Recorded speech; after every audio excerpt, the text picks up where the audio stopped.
A multi-billion-dollar company like Amazon says we do upsells, but most broke internet marketers say, oh no, I'm too good for an upsell. Does that make sense?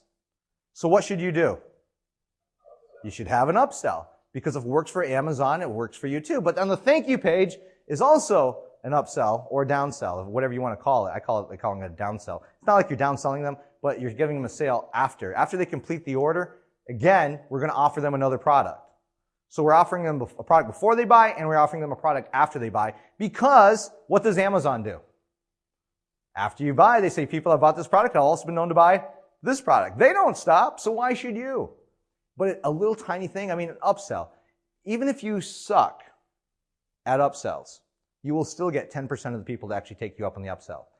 Even if you stink on a downsell, you will still get approximately 5% of the people to actually take you up on the downsell. I'm talking about if you totally stink at both parts of this. Now, if you're good, on our upsells, we get about 50% of the people or so to give us more money at the time of ordering. On the downside, we get about 30% of the people to actually take us up on one of the offers on the backside. So is that a lot more money? How much more effort, though, did I have to do? None. I didn't have to put any more effort into it. So again, these are the 4 parts of the process, but here's what makes this and what makes you a marketing genius at this point. What makes you a marketing genius is that if you know there's 4 parts of the process, you can discover where you, for lack of a better word, suck the most. Okay? Let me explain. Every company has a bottleneck. Every process has a bottleneck. And in this process, from the opt-in page to the sales letter, to the order page, to the completed sale, there is going to be a bottleneck. Part of your process isn't going to work as well as the other parts of the process. So, once you discover where the bottleneck is, if you're tracking this, for example, I'm not getting enough people to my sales letter. Where do I stink?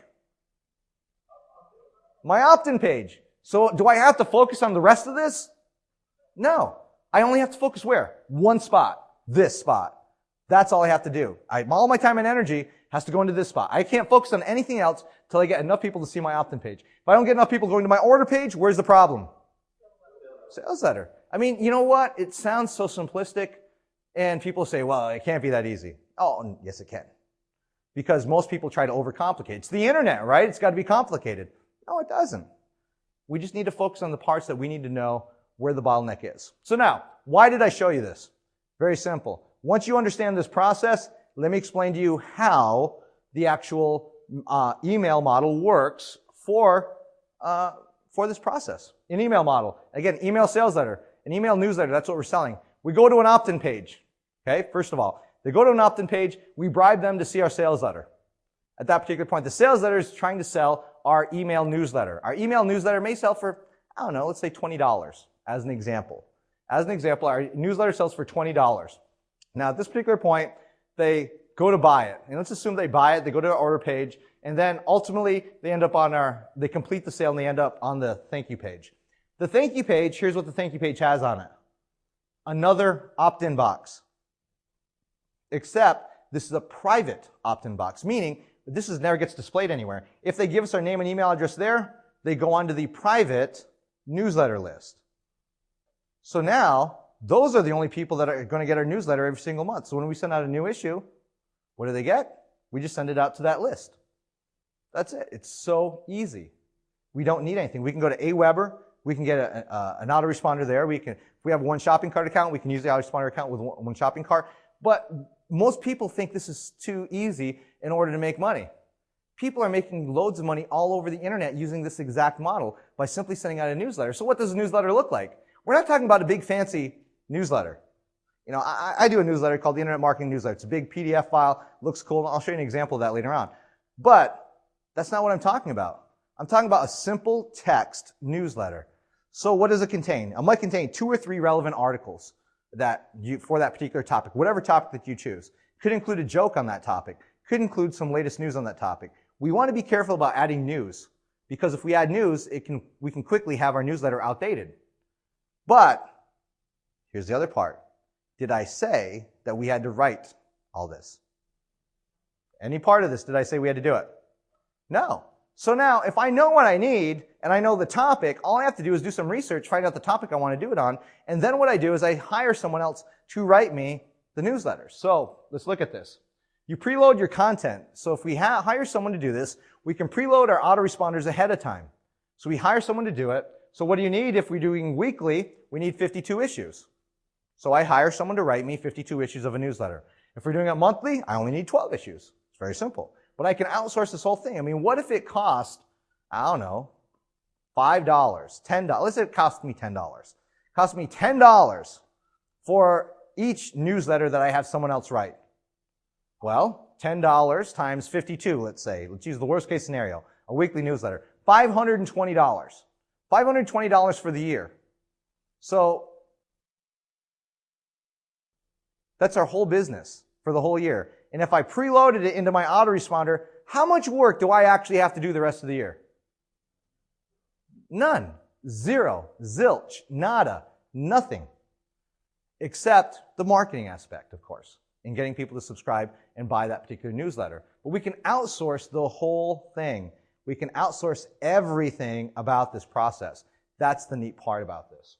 So again, a PDF model, a little bit different, a little bit more advanced, but we can do the same thing. We can charge for it or we can give it away. I give my PDF newsletter away for free because I do advertising it and I'm building a list as a result of it as well too. But that's another way that we can charge for. I could easily charge for mine.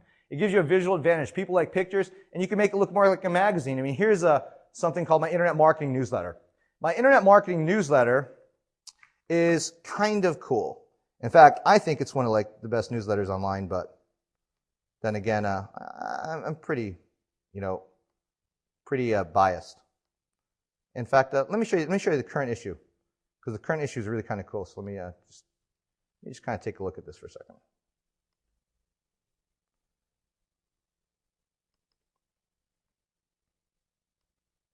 And here we go. Okay, here's the current issue right there, right? Success, next exit. Now, what I did is I have a kind of a neat idea for this, is that we do it in a PDF, but I have a different format. I use an 8.5 by 7 format as opposed to a full 8.5 by 11 format. So everything fits on one page. You know, there's letter from the editor, me. I shouldn't really call myself an editor, because I don't edit jack. I actually copy and paste these articles in here. But I turn words into profits, right? Ray Edwards. And then I have an ad for my coaching program called AM2, right? There's an ad right there. Success chefs Michael and Sylvie Fortin. And then they have their article there with a link back to their website. Chris Howard has an article in here. Jeanette Cates has an article in here as well. There's another ad for my placement locator. Mike Stewart. Again, Mike has a link to his website. Jim Edwards has an article in here. I write another article. I like the title of this one. Dude, raise your prices. That's a cool one. But anyway, so we have this, and at the end, I ask them for some feedback, and then I have a link to the site, and then we want to hear from you. So we have this newsletter. Now, let's just think about this for a moment. This is a newsletter. This is a newsletter itself that I put together, and it's a PDF newsletter.